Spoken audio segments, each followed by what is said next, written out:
迎收听8月21号的迦南之声，我是施倩牧师平安。我们今天要继续来分享撒母耳记下11章6到13节。撒母耳记下11章6到13节，心思的战场，最希望的是，若是我们不小心，或者是真的就是犯错了，甚至我们知道那样的错是背离上帝他对我们的心意，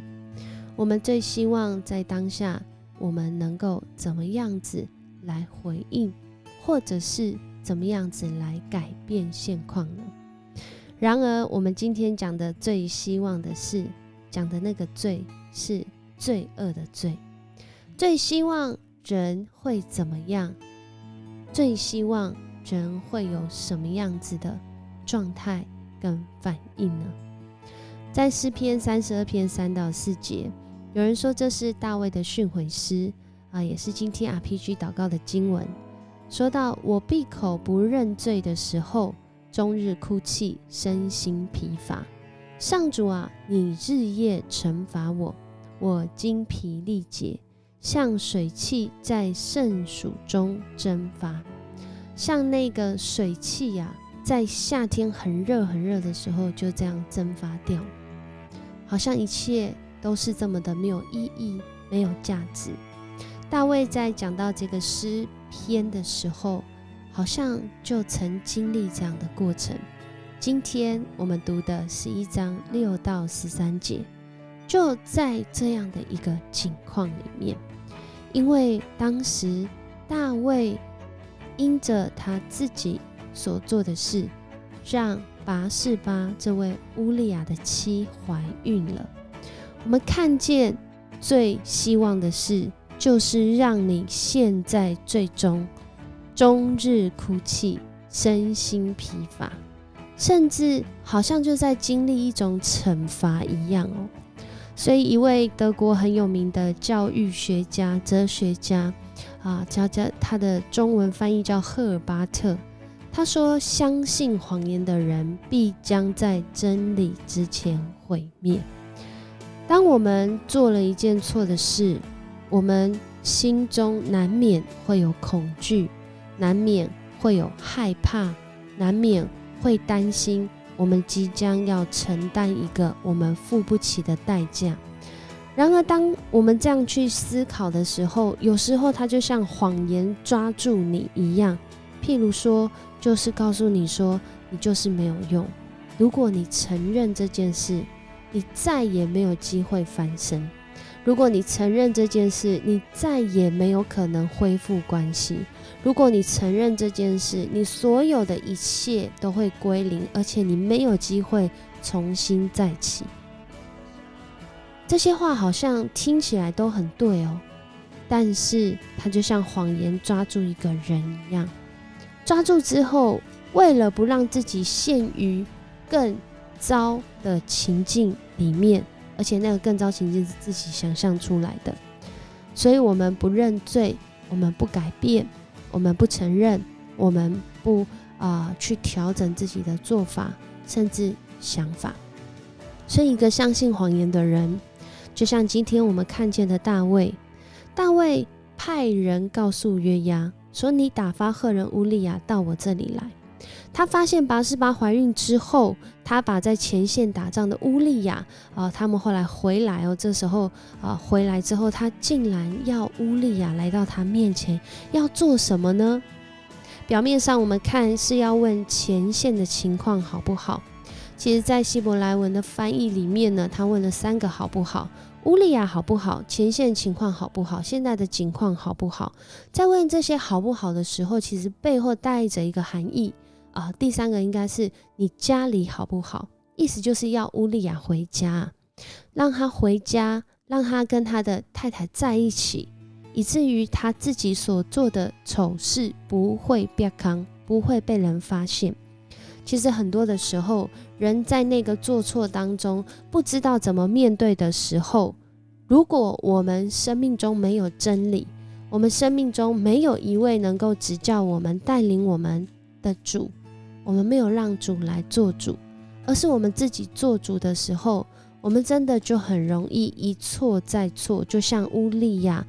现在发生的事情，大卫竟然要他回家。在这里面有很多可以在圣经的诠释上来讨论的。然而在这边呢，我们看见乌利亚的回答却是以色列和犹大的战士都在战场上，约柜也在那里，约押元帅和他的部属都在野外扎营。我怎么能回家吃饭，跟妻子同床呢？我指着你的生命发誓，我绝对不做这样的事。乌利亚为什么敢不遵守王的吩咐？他为什么不回家去呢？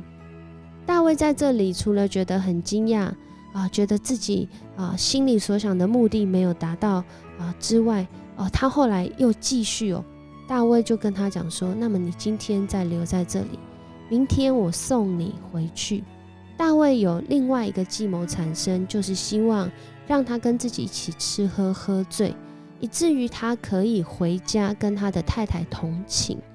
然而到那天的晚上，乌利亚即使是喝醉，他也仍然没有回家，他就在王宫守卫室那里睡在自己的毯子上。今天的经文走到这里，我们看见在这件事件里面，其实彰显了从这个读者角度彰显了大卫他的不义，也彰显了乌利亚的义。怎么说呢？其实透过经文所提供的讯息，他说约柜也在那里，证明乌利亚他们到前线打的是一场胜战在这样的一个战争当中，约柜一起在战场上出现，这代表着在战场上的士兵或者是这个营地都要保持洁净所以在营中的这些士兵都必须自洁，以经历上主的约柜同在和赐福。所以乌利亚他怎样都不愿意回家与妻子同寝，就是因为他要保守自己行洁净的礼仪，不亏损上帝的同在所以在这里我们看见真的是透过这样的一个对话，乌利亚可能不知道这个大卫他的心意是什么但是他很清楚的知道，他不能照着王的心意去做，因为可能恐怕会降祸在他自己的身上。但另外一方面我想乌利亚可能会很多的疑惑，为什么王一直找我到底要发生什么事情这样子。但是他仍然是一个忠心的人。所以在这件事情里面，我们透过在撒母耳记下述说的这个乌利亚跟大卫，我们再次的看见一位王，即使身处高位，仍然面对罪恶，我们真的要说，我们是很难胜过罪恶的。若不是从主来的保守，若不是我们不断的校正聚焦在主的恩典，在主的心意里面，我们真的很容易就成为那相信谎言的人。而这样的人真的很容易就陷入在这个世上的诱惑试探当中。求主帮助我们，最希望的是让人经历死亡毁灭。然而我们的主他不希望我们活在罪中，所以他借着耶稣基督的恩典，让每一个相信他的人的罪因着耶稣付上代价，所以我们不再活在那个罪恶的捆绑中，而是得着释放。但是我们愿不愿意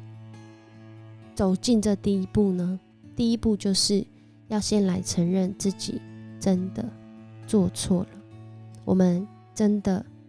有罪，我们真的需要我们的主来帮助我们。我们在这件事件上看到也是，其实在这里面谁能够帮助大卫？我想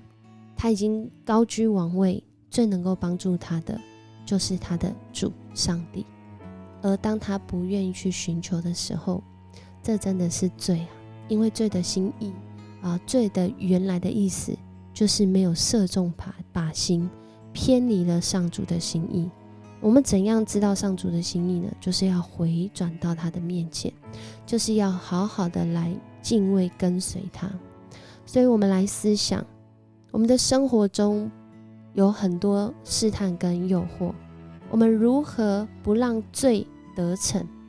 不让罪的影响发生在我们的生命中？我们一起来祷告。主，我们来到你的面前，恳求主你帮助我们。我们今天看见大卫所做的事，我们深知他仍然是一个认识你的人。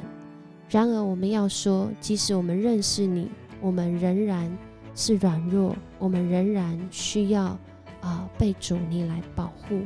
求主帮助我们不落入试探里面，求主帮助我们脱离罪恶，不从这个罪恶，不进入在这个罪恶当中，